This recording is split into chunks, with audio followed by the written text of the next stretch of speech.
મિત્રો, જો તમને શરદી થઈ હોય, છાતીની અંદર કફ ભરાઈ ગયો હોય, ઉધરા ઠ ઠ આવે રાખતું હોય, કફ બહાર નીકળતો ન હોય, તો આ એક નુસ્ખો અજમાવા જેવો છે. જો એક આવું પાકેલું બહુ નહીં, કાચું ને એવું એક જામફળ લેવાનું છે. આવી રીતે 4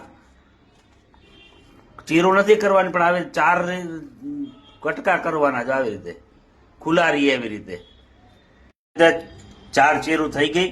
હવે એની અંદર હંચર પાવડર આવી રીતે ભરવાનો છે. પછી તીખાની ભૂકી પણ આવી રીતે ભરી દેવાની છે. જો આવી રીતે બરોબર તીખાની ભૂકી હંચરનો પાવડર ભરી દેવાનો. ગેસ ઉપર આવી રીતે જામફળને બરોબર રીતે શેકાવા દેવાનું છે. બરોબર છે ને જામફળને શેકી નાખવાનું. આવી રીતે જામફળ શેકાઈ જાય પછી ઠંડુ કરી નાખો, ઠંડુ થવા દેવાનું. અને પછી એ જામફળને ખાઈ જવાનું. એટલે તમારો કફ બધો બહાર નીકળી જશે, એટલે ઉધરસ મટી જશે અને શરદી પણ મટી જશે. આ જોરદાર નુસ્ખો બીજાને કામ આવે માટે આગળ શેર કરજો અને અમારા પેજને ફોલો કરજો.